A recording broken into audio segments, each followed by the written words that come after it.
posters, the ceremonies, the promises, the smiling faces in suits. But almost nobody noticed the strange feeling building underneath it all. 8 teams, 104 matches, 3 host nations. One tournament running from June 11th to July 19th. In reality, the closer we get, the more this case starts to look less like a celebration and more like a stress test for FIFA itself. At first, the official story sounded simple. FIFA expanded the tournament to make football bigger, broader, and more global. More nations, more stories, more nights that would echo across North America. And yes, that is still the headline version. But when a tournament grows this fast, every weak seam gets pulled tighter. More teams means more logistics. More matches means more travel. More venues means more chances for something to go wrong. And when a tournament is split between the United States, Canada, and Mexico, the entire event depends on perfect coordination between systems that do not always move at the same speed. That is where the first cracks began to show. The first clue was not a red card or a scandalous leak. It was a bottle. On June 4th, FIFA announced that reusable water bottles would not be allowed inside World Cup venues, citing safety concerns. The organization said the change was meant to reduce the risk of thrown objects, but the timing made everything more suspicious because fans were already worried about heat. Reuters reported that some venues could see temperatures in the 26 to 28 degrees Celsius range, and FIFA said it would place misting stations, hydration stations, fans, and cooling tents around stadium footprints. Officially, it was presented as safety planning. Unofficially, many supporters heard something darker: a global tournament banning one of the simplest tools for surviving the heat. And that is where the story starts to tilt, because the heat concerns are not fan paranoia. In May, Reuters reported that a study warned about dangerous temperatures at the 2026 World Cup, with 25% of matches potentially exceeding FIFPro heat safety limits. Experts also warned that hydration breaks alone might not be enough. And if the players are vulnerable, what does that say about the fans standing in long lines outside the stadium, waiting for water they may not be allowed to bring in? But the heat is only one file in this cabinet. Another one opened in New York and New Jersey, where state attorneys general subpoenaed FIFA over ticketing practices after media reports raised concerns about seat locations for the upcoming World Cup.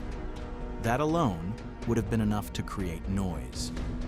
But the deeper problem is what it suggests. Fans are not merely worried about price, they are worried about trust. They are asking whether the ticketing system is fair, whether seats are being assigned honestly, and whether scarcity is being used as a weapon.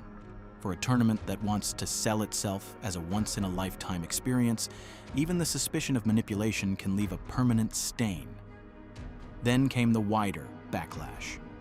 Human rights groups warned of a climate of fear around the United States matches, arguing that visa restrictions, border enforcement, and aggressive policing are making the tournament feel less open than FIFA promised.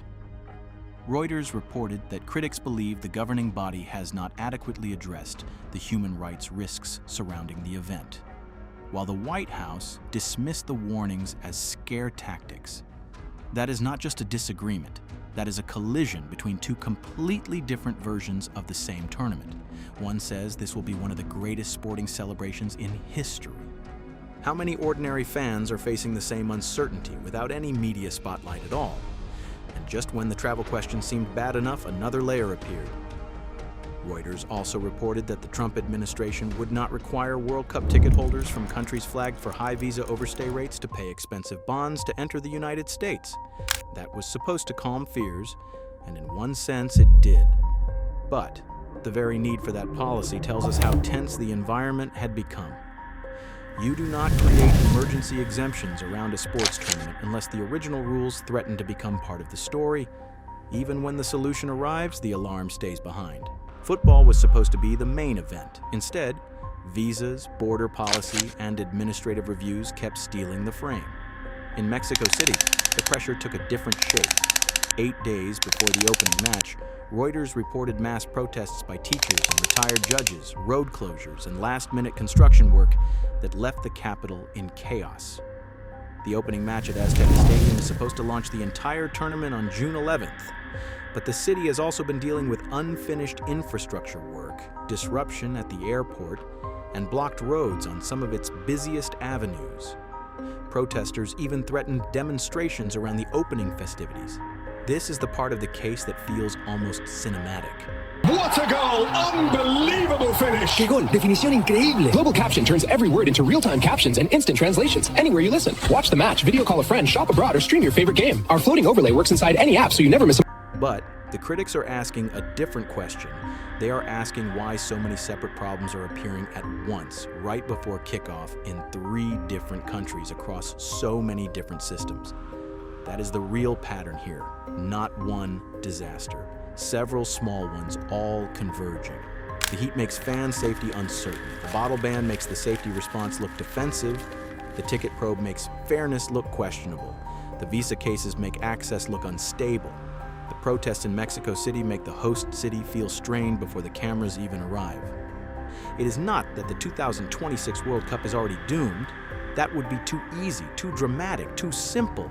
The bigger truth is more unsettling. FIFA has built a tournament so enormous that every weakness in the system now has room to become public. A heat warning becomes a fan safety story. A ticket policy becomes a legal investigation. A visa review becomes a geopolitical headline.